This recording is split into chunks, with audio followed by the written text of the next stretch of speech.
Slava Isusa Christus, Slava Navika, glory be to Jesus Christ, glory be forever. It's Father Basil again, doing another podcast.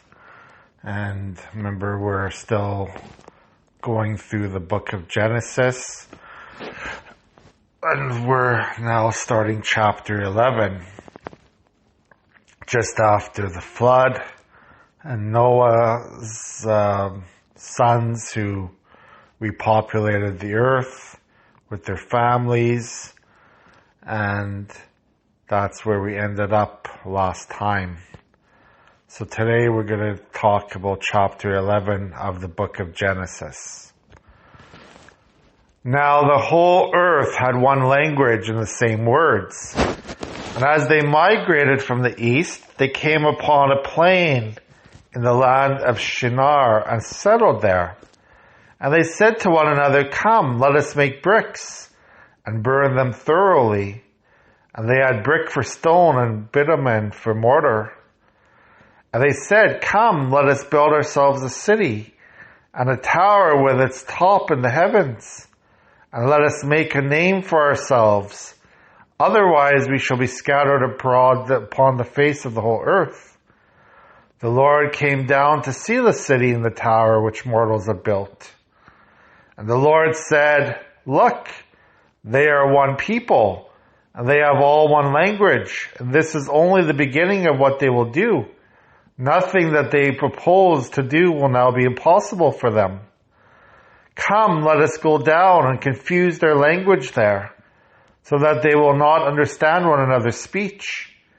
So the Lord scattered them abroad from there all over the face of all the earth. And they left off building the city. Therefore it was called Babel, because there the Lord confused the language of all the earth. And from there the Lord scattered them abroad over the face of all the earth. These are the descendants of Shem. When Shem was 100 years old, he became the father of Arphaxad 2 years after the flood. And Shem lived after the birth of Arphaxad 500 years, and had other sons and daughters. When Arphaxad had lived 35 years, he became the father of Shelah. And Arphaxad lived after the birth of Shelah 403 years, and had other sons and daughters. When Shelah had lived 30 years, he became the father of Eber.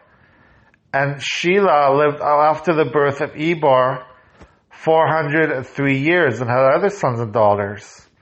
When Eber had lived 34 years, he became the father of Peleg. And Eber lived after the birth of Peleg 430 years and had other sons and daughters.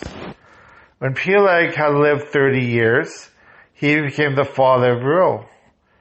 And Peleg lived after the birth of Reu 209 years and had other sons and daughters. When Reu had lived 32 years, he became the father of Serug. And Reu lived after the birth of Serug 207 years and had other sons and daughters. When Serug had lived 30 years, he became the father of Ner. And Serug lived after the birth of Ner 200 years and had other sons and daughters. When Ner had lived 29 years, he became the father of Terah. And Ner lived after the birth of Terah 119 years and had other sons and daughters. When Terah had lived 70 years, he became the father of Abram, Nahor, and Haran.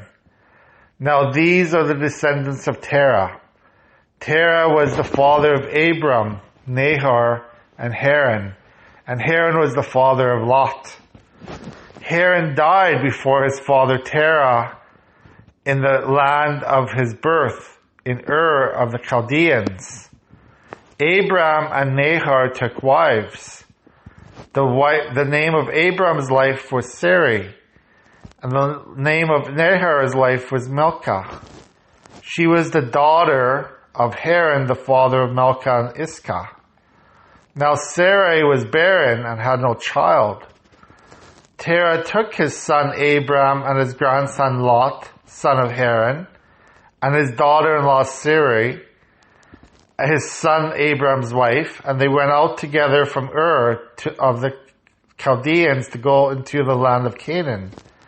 But when they came to Haran, they settled there. The days of Terah were 205 years, and Terah died in Haran. So this is chapter 11 of Genesis. So we begin with the story of the Tower of Babel. And, this story is very famous, where they tried to build a tower to reach heaven. And then, of course, God confused them and made them speak many languages so that they would not be able to communicate with each other. And, there's many ways of looking at this story again. But I think one of the ways to look at the story of Babel is, why did they want to build a tower to heaven? Why did they want to reach heaven and be like God? And again, that it's very similar to really the first story of the Bible, or of the story of Adam and Eve, the story of the disobedience of their first sin, because they also wanted to be like God. Adam and Eve ate the forbidden fruit, because the devil, in the form of the snake, tempted Eve and said, well, if you eat that apple, you're going to be like God. You're going to know God. You're going to, be as wise and powerful as God is. But we know that that's not the truth, because the devil is a liar. All the devil does is lie constantly. The devil can't say anything that's true. Everything that comes out of the devil's mouth is a lie. Because the devil hates God. The devil hates everything about God. And he's going to try to prevent all of humanity from being with God forever. Because the devil wants everyone in hell with him. Because the devil hates everything about humanity. The devil is really jealous of humanity. So basically, it was the same type of temptation when those people of Shinar, of this town that they built, the city that they built, and wanting to build a tower to heaven, they wanted to be like God. They wanted to be as powerful and as knowledgeable as God. And they're not. Humans are creatures. We are not the creator. There's a big difference between who is the creature and who is the creator. It's a huge difference between the two. And we are only the creatures. We didn't create ourselves. God created us. So we can't be like God. It's impossible for us to be God because we do not create ourselves. And that's the biggest difference between us and God. God is the creator. God is all powerful. God is the one that made everything in this earth. So when these people of Babel thought that they were going to be, the people of Babel thought that they were going to be like God, God shut that down in a hurry. Because he says, you're not like me. You're not the creator. You're not the one who created all the heavens and earth and everything in the universe. You didn't create that.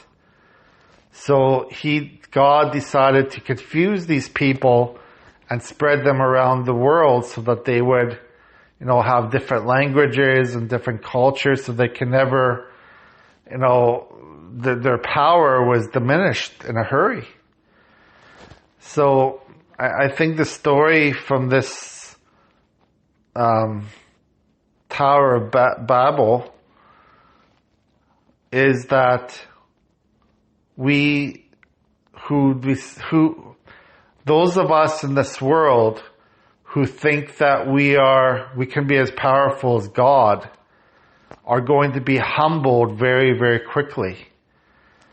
We are going to be humbled because God is going to say to us, you are not like me. You can't be as powerful as me because I am the creator. You are the creatures. And there's no way that you're going to become like me. The only way we could be have that relationship with God is as servants. You often hear the word servant of God.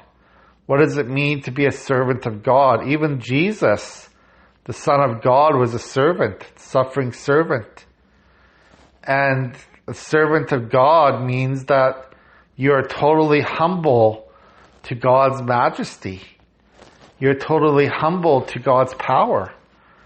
And you are obedient to everything God the Father does.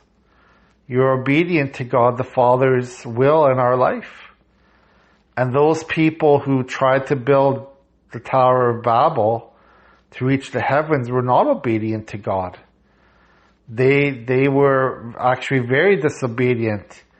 Just like the devil was, just like, Adam and Eve were disobedient, and so many people after Adam and Eve became disobedient to God, and that's what caused sin.